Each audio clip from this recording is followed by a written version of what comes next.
திருவண்ணாமலை அண்ணாமலையார் கோவிலில் இந்து சமய அறநிலையத்துறை அமைச்சர் ரமேஷ் திடீர் ஆய்வு மேற்கொண்டுள்ளார்.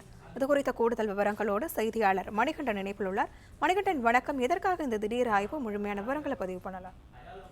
திருவண்ணாமலை அண்ணாமலையார் கோவிலில் இந்து சமய அறநிலையத்துறை அமைச்சர் ரமேஷ் முதன்முறையாக இன்று திடீர் ஆய்வு மேற்கொண்டு வருகிறார்.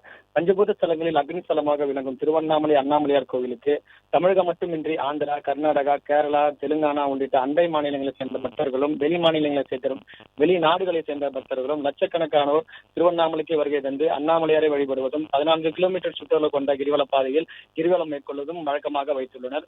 அதன்படி வருகின்ற பக்தர்களுக்கு தேவையான அடிப்படை வசதிகள் உள்ளிட்ட பல்வேறு அடிப்படை வசதிகள் செய்திருந்தால் கோயில் நிர்வாகம் சார்பில் செய்திருந்தாலும் வெளி மாநில பக்தர்களிடையே விரைவு தரிசனம் தொடர்பாக தொடர்ந்து வாக்குவாதம் ஏற்பட்டு கைகலப்பாக மாறி வரும் பிரச்சனை உருவாகி வருகிறது.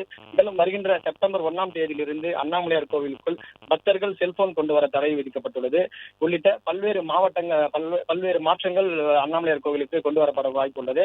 இந்த நிலையில் இன்று காலை திருவண்ணாமலை அண்ணாமலையார் கோவிலுக்கு வருகை தந்த இந்து சமய அறநிலையத்துறை அமைச்சர் ரமேஷ் திடீர் ஆய்வு மேற்கொண்டு வருகிறார். ராஜகோபுரம் வழியாக வருகை தந்த அவர் பொதுமக்களை பக்தர்களை சந்தித்து தரிசனம் தொடர்பாக கேள்வி எழுப்பினார். அப்போது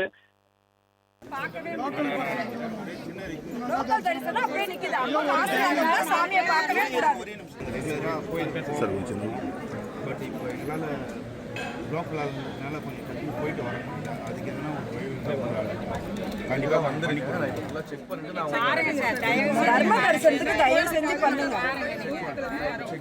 சென்னையில இருந்து வரோம் சார். நாங்க கிரிவலம் வந்து மாசம் வரோம். நாங்க மாசம் இதே இதுதான் சார்.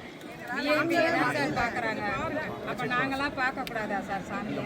செக் பண்ண வந்திருக்கேன். கொஞ்சம் பாருங்க. அதனாலதான் இப்ப நாங்க ஓடி வந்தோம். நாங்க எதிர்பார்த்தாலும் நீங்க கரெக்டா வந்துட்டீங்க. இல்லைன்னா போன் தான் பண்ணிருக்கோம். இப்படி போயிருந்தது இப்படி மேலே ஏறி அப்படி மேலே இல்ல நான் செக் பண்ணேன். எதுக்காக பண்ணிருக்காங்கன்றதை நான் செக் பண்ணேன். ஏன் நான் பண்றேன்.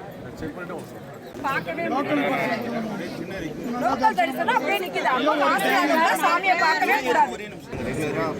சார் பட் இப்போ எங்களால் லோக்கலால் கொஞ்சம் போயிட்டு வர அதுக்கு எதனா கண்டிப்பாக பிளே ஸ்டோர் மற்றும் ஆப் ஸ்டோரில் இருந்து பாலிமர் செயலியை QR கோடு மூலம் பதிவிறக்கம் செய்யுங்கள். செய்திகளை உடனுக்குடன் பெறுங்கள்.